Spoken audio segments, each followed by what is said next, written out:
Hi, you're with Julian on the Brown Note Gone But Forgotten, where I review either mainly an album, and in this case it was going to be New Gold Dream, but I've just got carried away and want to tell the whole story, or a band whose classic status was never acknowledged on release or has been forgotten from the conversation. And I'm going to choose Simple Minds, and the band Simple Minds have been forgotten about.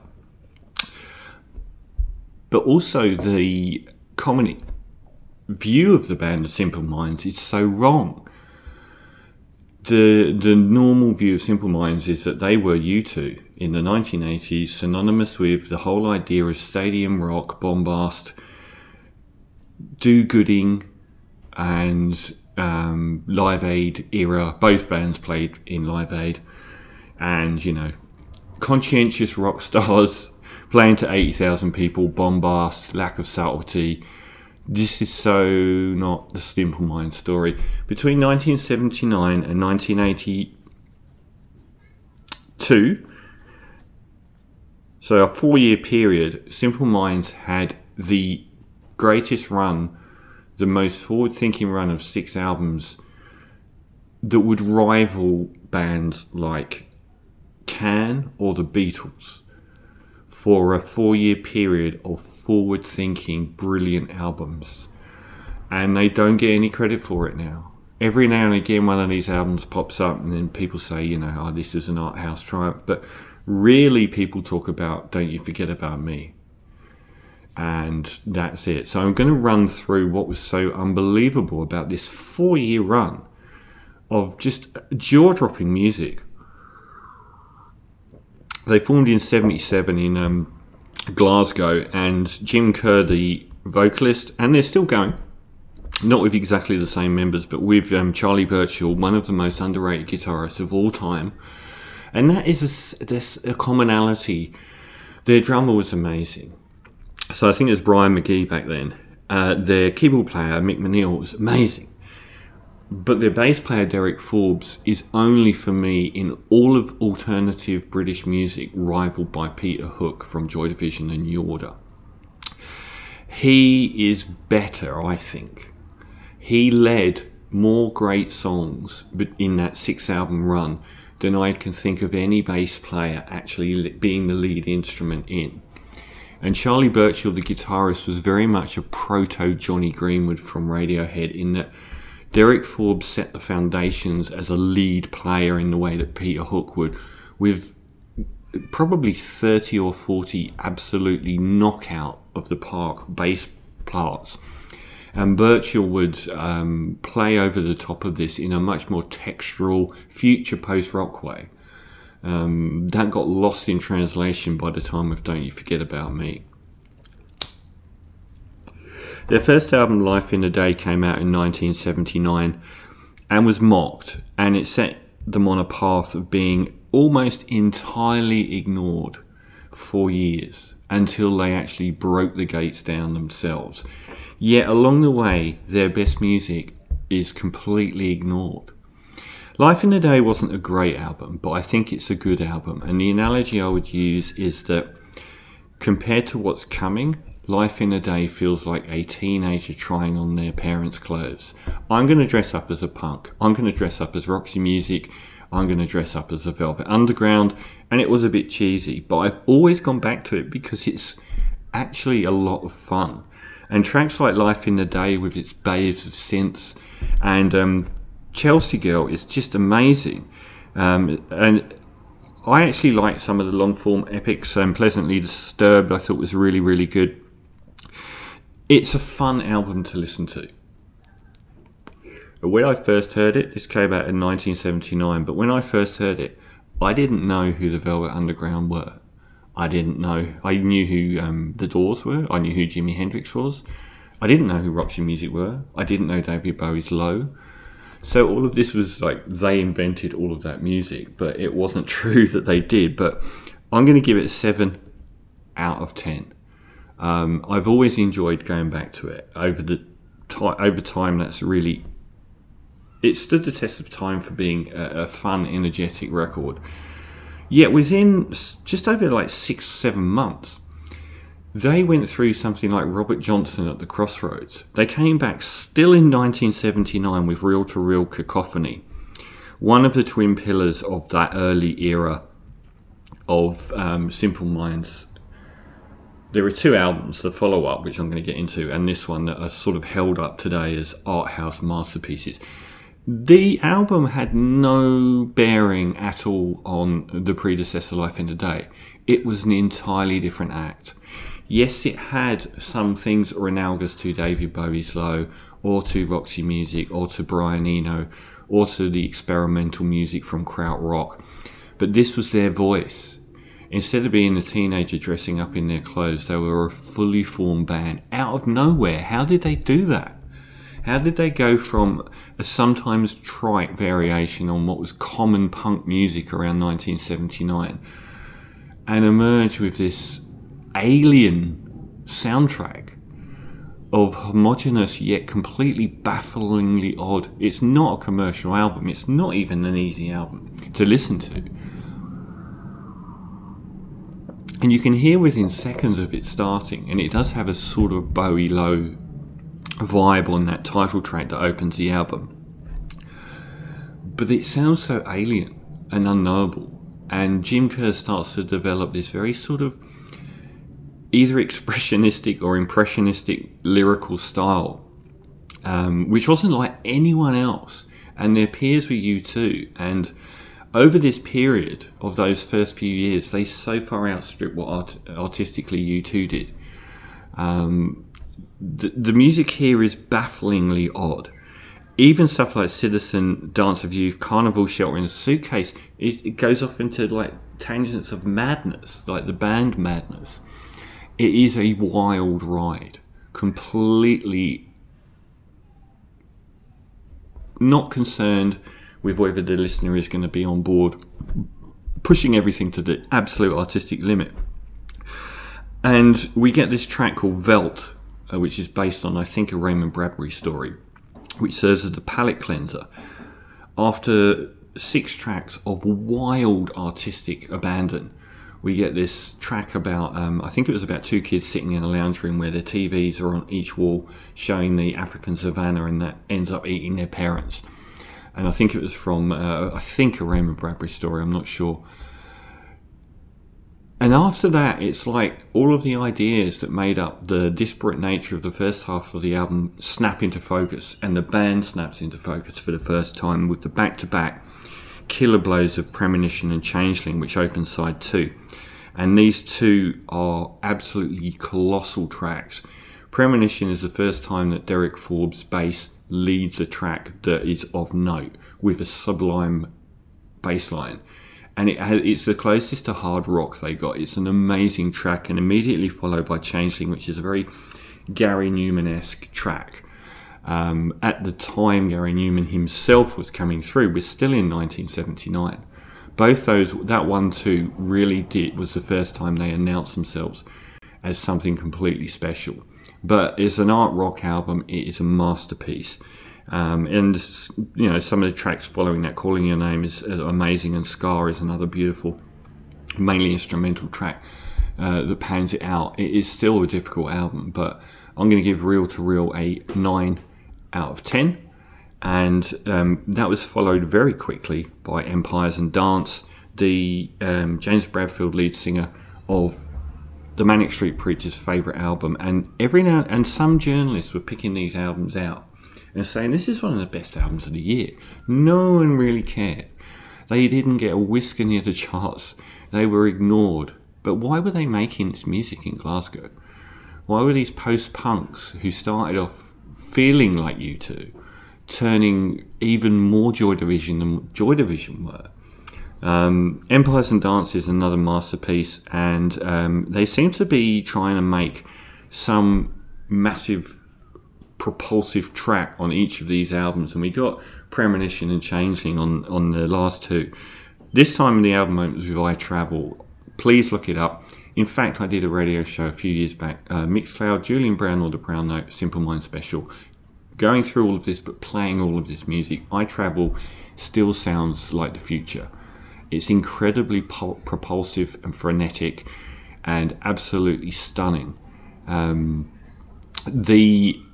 ethos of the band at the time was being shaped by a Europe that was still under a lot of communist fascism, as in that there were totalitarian dictatorships still in the thrall of the Soviet Union that were, you know, if you lived in Romania or somewhere, you were living in a totalitarian dictatorship. And they tour Europe and see all of this, and Jim Kerr was putting it down on paper, and he never gets any credit for the lyrics over the years. Europe has a language problem. In Central Europe, men are marching.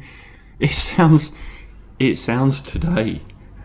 And they're also a big part of the fomentation of death disco, and whether that's a real genre or not, but it seems to come out around the start of the 2000s, end of the 90s, with the sort of people like the Rapture. So it was very black disco music with a lot of guitars, post-punk guitars, dance punk in some ways. But certainly I Travel and Changeling and Premonition were a fomentation of that. And I, you know, anyone that listens to the propulsive I Travel, it's amazing. Today I Died Again, Celebrate, This Fear of Gods. It's a brilliant opening. Derek Forbes is really coming to his foredale in helping a lot of these songs, even like This Fear of Gods, when the tracks get longer. Sometimes he can do like really frenetic bass playing, but other times he does these really long loping bass runs, which are a lot more subtle but very sort of muscular, and they build the frame of the song around them. Constantinople, capital city. There's a lot of looking out at Europe for this Glaswegian band. They were the most European looking of the UK acts, much more analogous to people like Brian Eno, who was looking to Cologne and the krautrock legends in Dusseldorf or Frankfurt. They were also Simple Minds touring Europe and taking in this other world, often not a particularly great one either. It's an amazing album.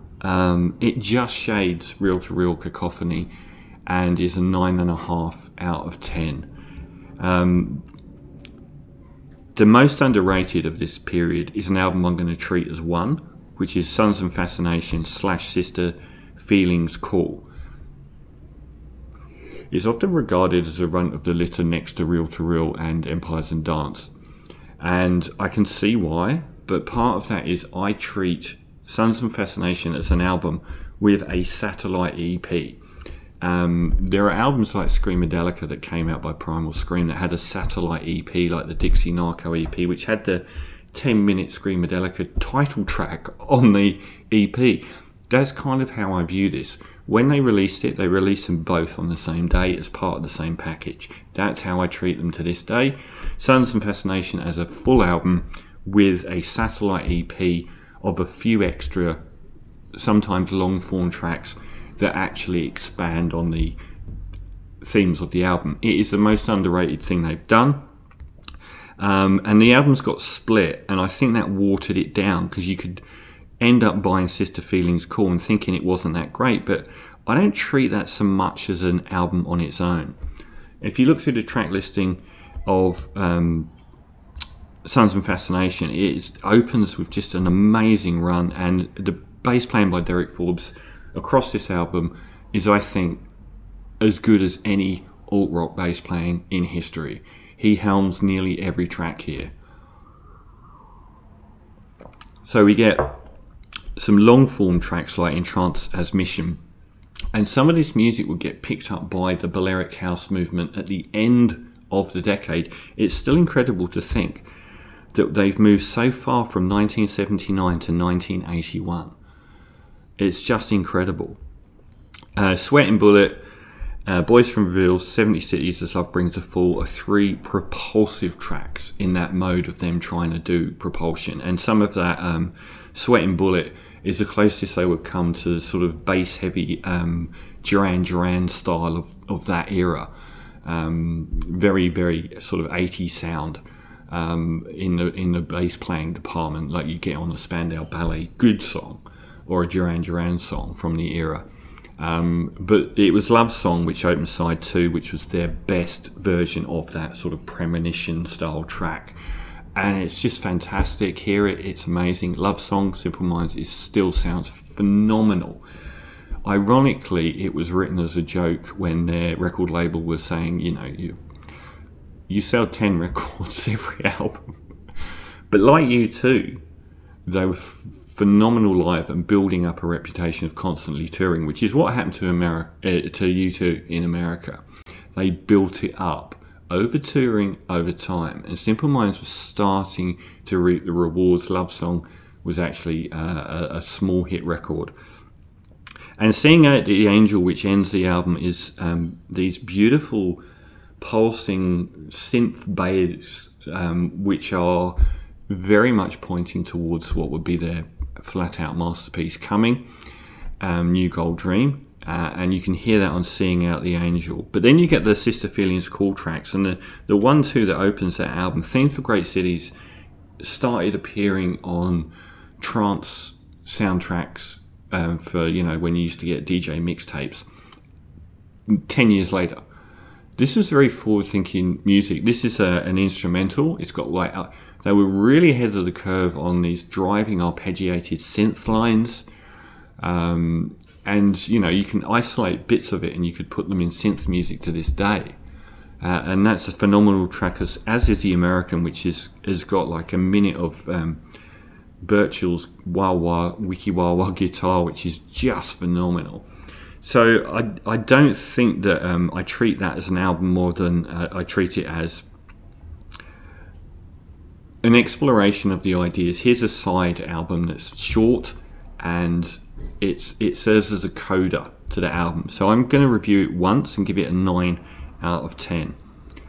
And then they went on in 1982 to cap this impossible run of art house triumph rock, which was New Gold Dream, which is, I think, one of the greatest albums of all time, arguably the most luxurious synth pop album of all time. It didn't sound quite like any synth pop music ever, and it didn't quite sound like anything they'd made. It was one of these things where everything aligned. At this point, they were starting to lose their drummer, and half the tracks have their old drummer, half the tracks have Mel Gaynor, an African American brought into the fold, who was a giant man and completely at odds with these kind of, you know, a little bit more pasty Scottish people. And there was sort of like this idea at the time that he made the band into something, but they were already something. And the previous drummer plays on the album just as much as he does. It is a flat out masterpiece. You can hear from the opening track, Someone Somewhere in Summertime, Charlie Birchall's guitar playing here is mirroring synth lines, and it sounds so beautiful. It reminds me a little bit of the alienated air of OK Computer, particularly something like No Alarms and No Surprises.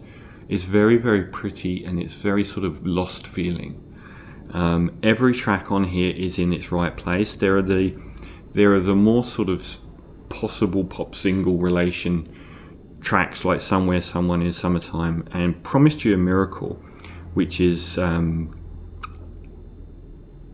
if you isolate each individual element, none of it makes sense. It doesn't seem possible to put together. It's like there are loads of 10-second bits that are all in part of a machine, and they all were and interlock. It's a phenomenal piece of music. And the sound stage here is absolutely magnificent. Peter Walsh was a producer. I think he did most of their albums by this stage. It's a phenomenal track, and it got them on top of the pops at the time.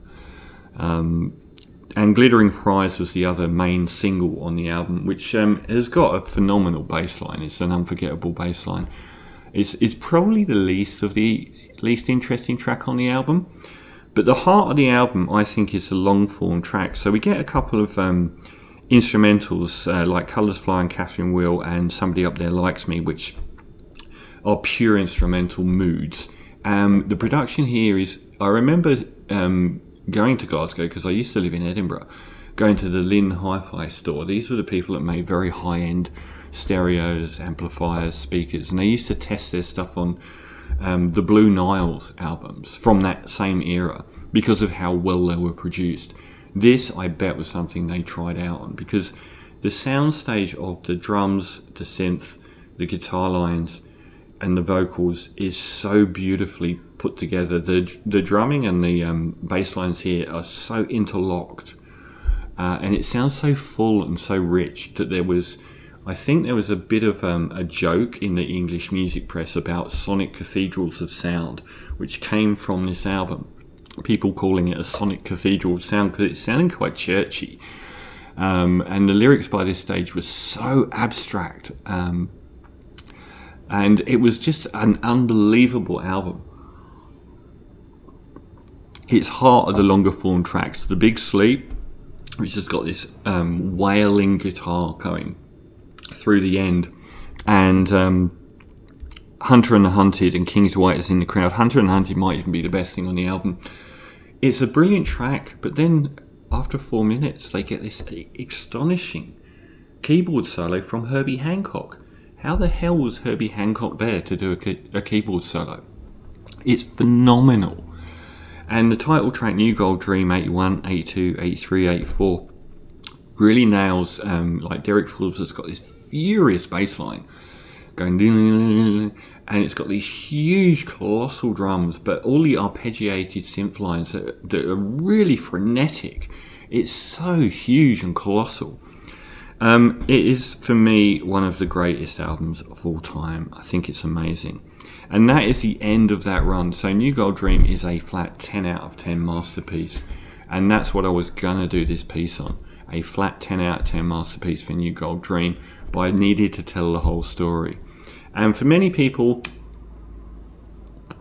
the start of Simple Minds' massive popularity was the end of their greatness, and they always say Sparkle in the Rain was the last great album. I don't think this is true. I think a slightly different version of the story, which is Sparkle in the Rain, which came out in 1984 and featured Waterfront, which was their biggest hit and a colossal track. If you ever want to know why Derek Forbes, who was virtually leaving the band by this point, was so good a bass player, the one note bass line that carries Waterfront is one for the ages. It's amazing and colossal and bombastic in a way that they'd never been previously. For me, Sparkle in the Rain is a horrible album and none of their fans will agree with me, but it's a complete mess. It opens with a brilliant track, Up on the Catwalk, but a lot of the other tracks like Speed Your Love to me are it's a very muddy, messy production. I don't like the production on this at all. And it's Steve Lillywhite, who is kind of famed as a producer of those big sort of American rock sounding records. And Jim Kerr loses that abstract lyricism for boy-girl love songs that are just so bland. I thought that Waterfront and Street Hassle, there's a run through the middle that's quite good, but a lot of it is just is really messy and doesn't fit together. So I'm going to give Sparkle in the Rain a 4 out of 10. I thought it was a terrible album. I've never really liked it. And the idea is that their next album, Once Upon a Time, was their big commercial breakthrough. But it was, nowhere near what they were like before. But I totally disagree. For me, it's their last truly great album. And the thing that happened between Sparkle in the Rain and Once Upon a Time in 1985 was the track Don't You Forget About Me, written by the director or someone who wrote the Breakfast Club movie, becoming a US #1 and elevating to the status of being on Live Aid and playing stadiums. And Once Upon a Time was the big album. But for me, it's a sequel to New Gold Dream. Gone is the mess of Sparkle in the Rain. Instead, all of the colour palette here is analogous to the rest of the album. It's all seemingly made from the same colour palette, the same instrumentation that is varied, but it's not like completely throwing everything out with each track and starting again. And the run of tracks on it is phenomenal. All the things she said, Ghost Dancing, Alive and Kicking, Sanctify Yourself, all of the tracks from probably 2 till 7 are absolutely fantastic. Charlie Birchall becomes like the edge here, with much bigger chords, much bigger sort of riffs, and it's huge. But they also introduce, have I got my personnel here? Robin Clark, who I think was African American, as a singer, who sang on the album Young Americans, as did, I can't remember his name now, another very famous soul singer.